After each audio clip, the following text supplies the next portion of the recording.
to Passport Pals. Today, we're going to be learning about Brazil. Hi, today we're going to be learning about Brazil.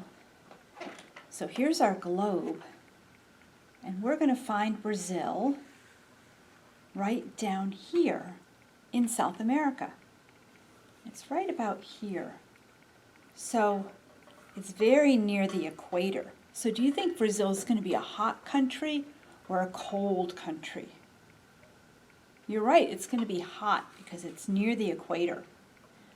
Brazil is also a very big country. It's the 6th largest country in the world. That's if you consider Antarctica down here a country. There's Russia, Antarctica, Canada, the United States, China, and then Brazil.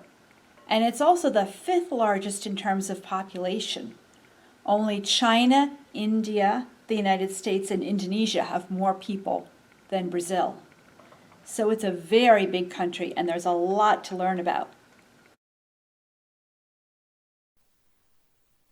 This map shows 6 of the continents. It doesn't have Antarctica down at the bottom. But see South America? It's the dark green continent.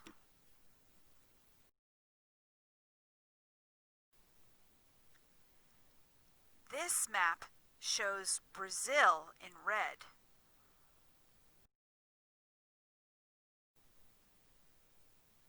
This is a map of the whole world. Can you see where Brazil is? It's light green on this map.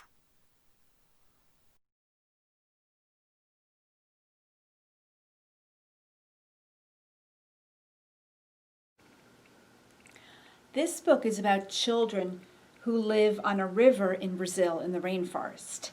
And it's called Along the Tapajós, written and illustrated by Fernando Villa.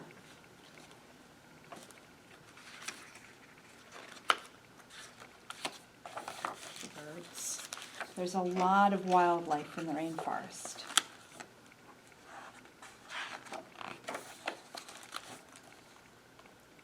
We always wake up real early. We have banana porridge for breakfast, and when we hear the motor of Zay's boat in the distance, we grab our knapsacks and race over to the ladder. It's time to go to school. Bye, Pa. Bye, Ma. Bye, Titi. Titi is our giant tortoise. Living on the bank of a river is amazing because on the way to school there are so many animals. Me and Zay love playing with the alligators.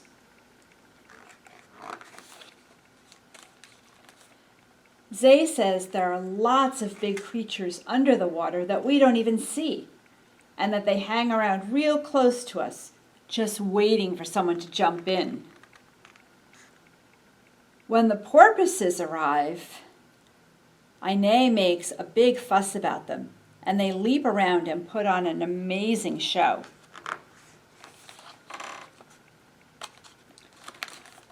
The boat takes us across the whole village. Is there some kind of celebration at the church tomorrow? I ask Zay. Yes, he answers. There are going to be 8 weddings. The priest has come up from the city and he's only staying 2 days. Finally, we get to school. See, it says the Rainforest School.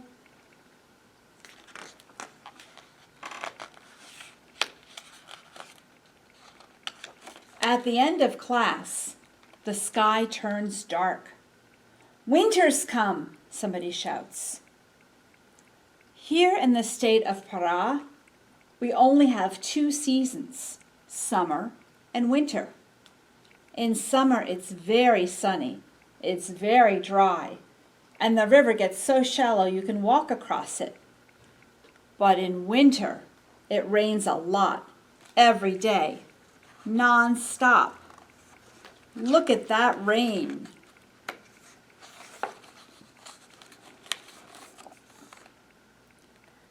We head back home in a downpour.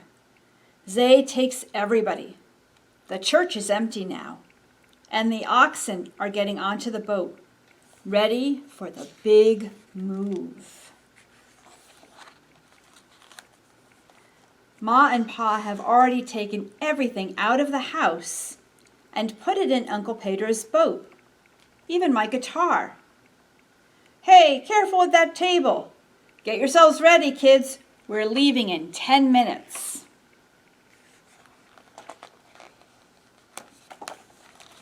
It's like this every year. When the first rains come, the whole village moves. People take everything: stools, tables, chickens, oxen, hammocks. The only things they leave behind are the houses themselves. Many hours later, the rain stops and we reach dry land. We unload everything from the boat and put it on the ox cart. We still have a long road ahead.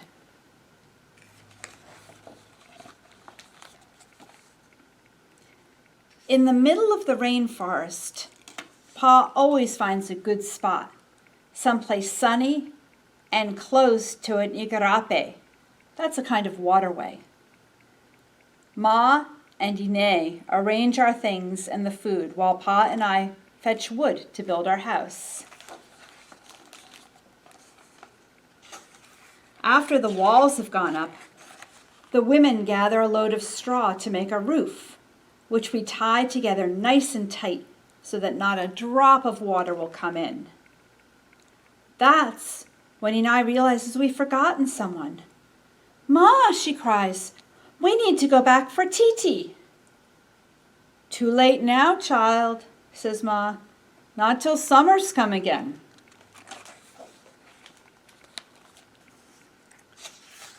That night, Ine is sad. Titi's going to starve, Kawa, she says to me, and he doesn't know how to swim. I wish we could go fetch him. So I think for a moment, and then I have an idea.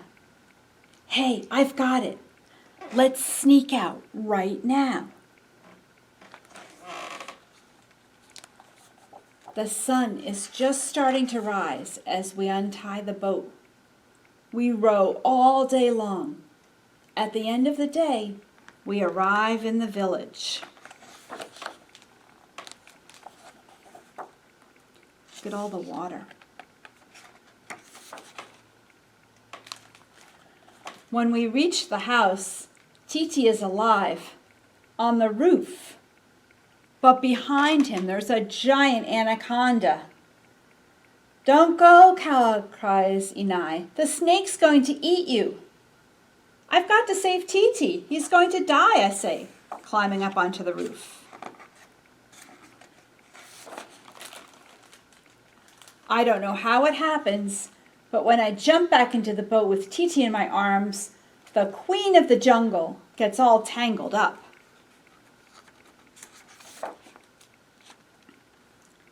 Look at that picture. It shows their house all underwater. So that's how we save Titi. He's happy, and we are even happier than he is. Of course, we don't know how mad our parents are going to be when they see us. The end.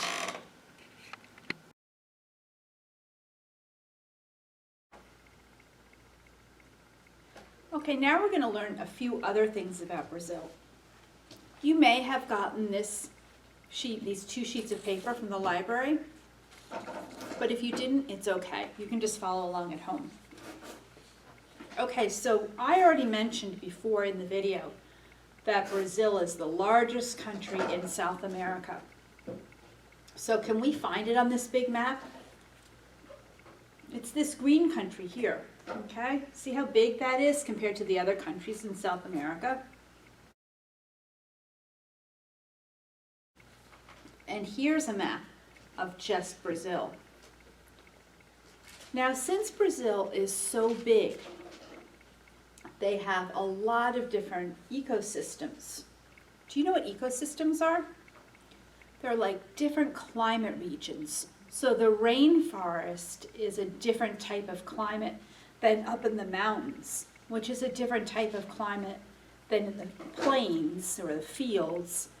And that's a different climate than what they have by the shore.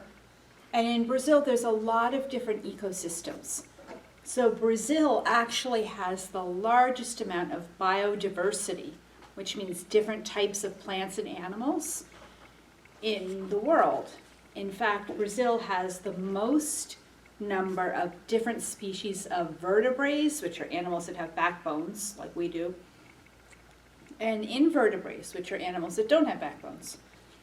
And so when I was trying to think of an animal to select to represent Brazil, it was really hard because there's so many different animals. But the one I chose is a jaguar.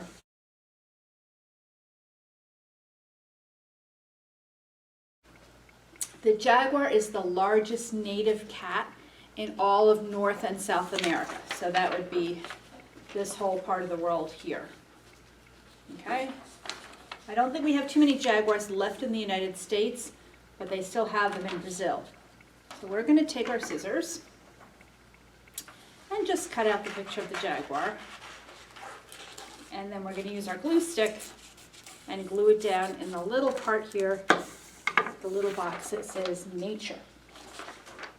We'll just take a minute and do that.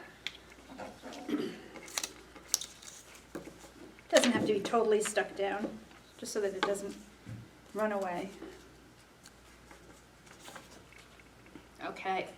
Now, popular foods was also pretty tough because, again, with a country so big, there's so many different types of foods that they eat there. But one thing that's interesting about Brazil is that a lot of its influences are Portuguese. Now, when you think of South America and Central America, countries like Mexico and Chile and Argentina, most people in those countries speak Spanish. The language that they speak in Brazil, though, is Portuguese, because a long time ago, Portugal controlled Brazil. So a lot of the language that they speak is still a Brazilian type of Portuguese, and a lot of their foods are influenced by Portugal. So the food that I chose to represent Brazil is it's this one here on your sheet, and it's called feijoada.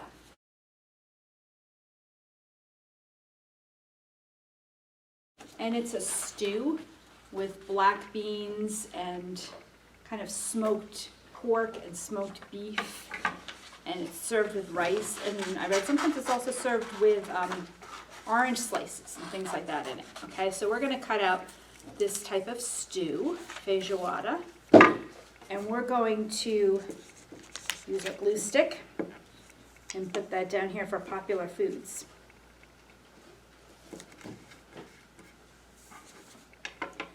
Okay, the last thing on our little sheet here says color the country's flag below.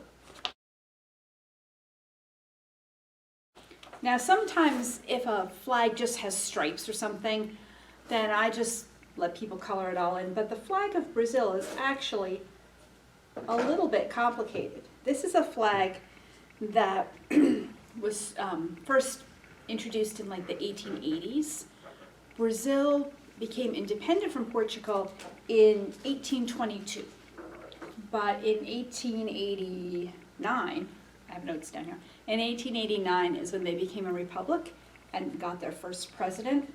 So they started with a new flag, and the flag, we're going to color it. It's green on the outside here, yellow in this diamond shaped in the middle. And then you'll notice here there's a globe, and this is going to be blue. And you'll see that it has stars on it, and across it there's a band that says Ordem e Progresso, which means order and progress. And when you look at these stars, they're not just any stars. It's not just some random number of stars. There's 27 stars on the Brazilian flag, and they have 26 different federal administrative units, sort of like we have states here, plus the federal administrative unit. So there's 27 stars, and actually whenever they get a new federal unit, a new, they call them, federative units. Okay, when they get a new one, they put a new star in. And they're different sizes too, depending upon the size of the different states. Okay, so we're gonna start coloring. You need a green, yellow, and blue crayon. So green is this outside part.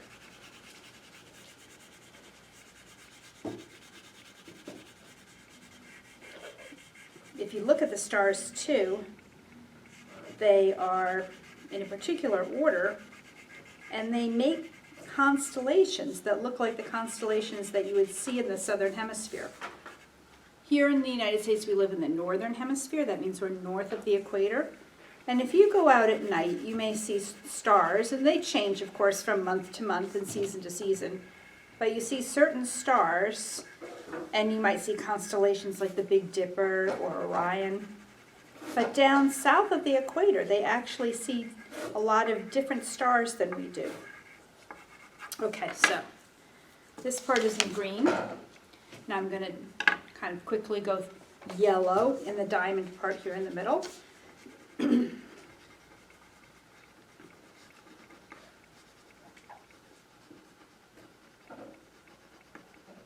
Okay, and then I'm going to use the blue, and I'm just going to kind of go lightly on this because it's going to be hard to go around all those stars, but I'll do the best I can. And that's all I ask you guys to do too. Just do what you can. Okay, so you might just want to color it kind of lightly. Okay. Now, of course, since Brazil is such a big country, I know I read a book about the rainforest before.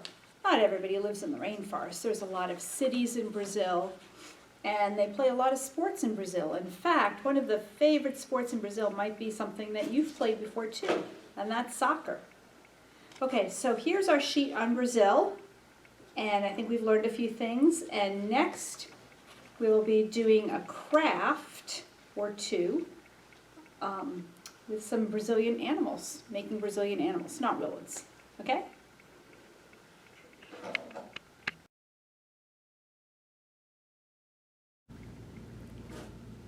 Okay, so in the story that I read earlier, the animal, the type of snake that the kids ran into in the river was an anaconda. So I thought it'd be kind of cool if we made our own anacondas. So if you've picked this up from the library, you can use this plate. Otherwise, no problem. You can just use any paper plate or really any paper that you have at home. Okay, so I'm going to start cutting on these lines that I've made here. And we're just going to kind of spiral around the plate. Okay? It doesn't even really matter if you follow the lines exactly. I'm not. So anacondas live in and near the water. And they can grow to be really, really big. They can get to be between 10 and 15 feet long. Okay. And that's really quite big for a snake. It's taller than a person. Okay, so I'm getting around to the end here and just cutting around the corner here to make a little head.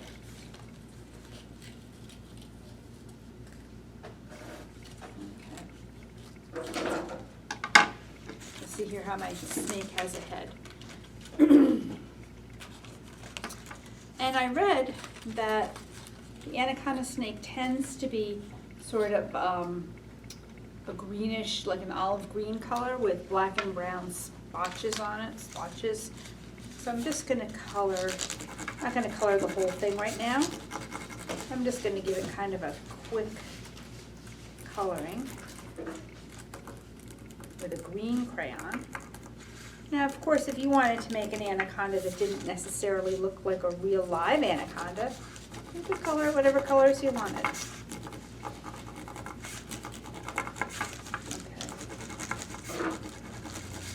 Just going around and around. And as you can see, I'm doing this pretty quick, but at home you might be doing it a little bit more carefully.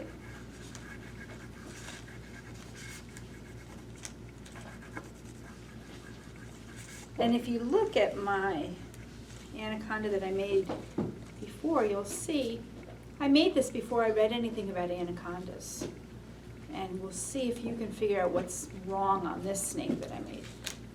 First of all, there's the color, right? I made that one kind of brown, but then I found out that the green anaconda, they call it in Brazil, is sort of a greenish color. So that's one thing that's not really completely accurate. Okay, I'm getting up to the top of my snake here, and I'm going to give him eyes. Okay, they do have eyes on the top of their head, and that's how they can see the animals that they want to eat. I'm also going to put just a couple little black and brown splotches on him here and there. Okay, at home you can certainly take a lot more time coloring it in than I did here. Did you figure out what's wrong with my snake here? Okay, anacondas are not venomous. Okay, sometimes people say that a snake is poisonous, but really scientists say whether a snake is venomous or not.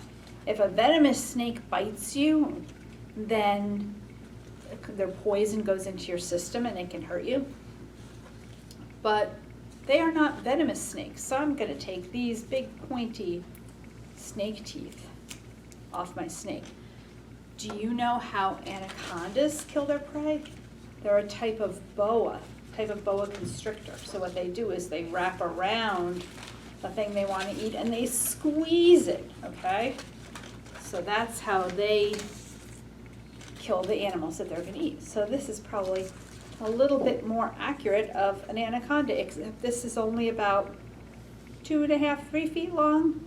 And like I said before, they can grow to be 9, 10, even 15 feet. Okay, so this is it for our anaconda.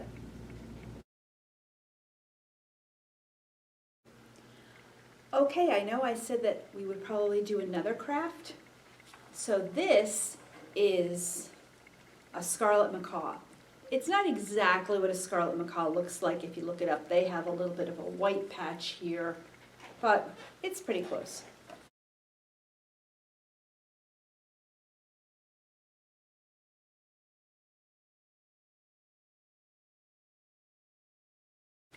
So if you picked up the material from the library, you may have some of this. If not, it's okay. You can just make it out of paper at your own house, okay? So first we have the pattern for the bird. And what we're going to do is glue the beak on. Okay, scarlet macaws, remember I said before actually Brazil has lots and lots of wildlife and a lot of different types of birds, and scarlet macaws are not only found in Brazil. They're found in other countries too, but they're pretty typical of the kind of thing in Brazil. Okay, what else does it need? It needs an eye. So if you have a black crayon, just make a circle right about here for the eye, okay? And you'll see that there's slits already here and here, so we can put in strips of crepe paper for the tail and the wing. Okay, so I have some here already.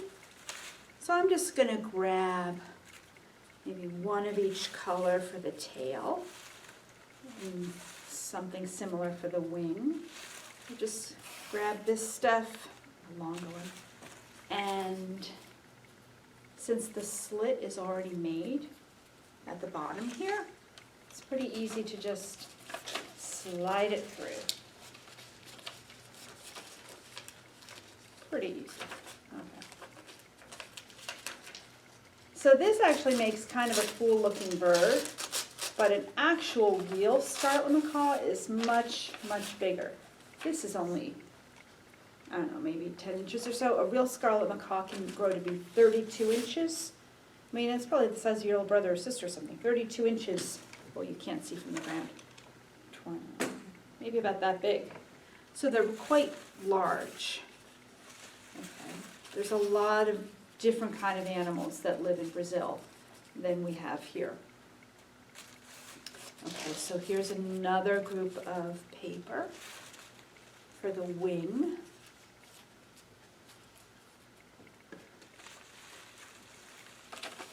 Okay, so put it through here.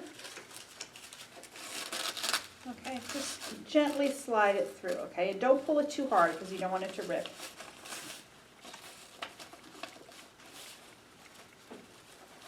And there you have our scarlet macaw. Okay, so this is the end of today's session on Brazil. But watch to the end of the video so you can see where we'll be going next month. See you then.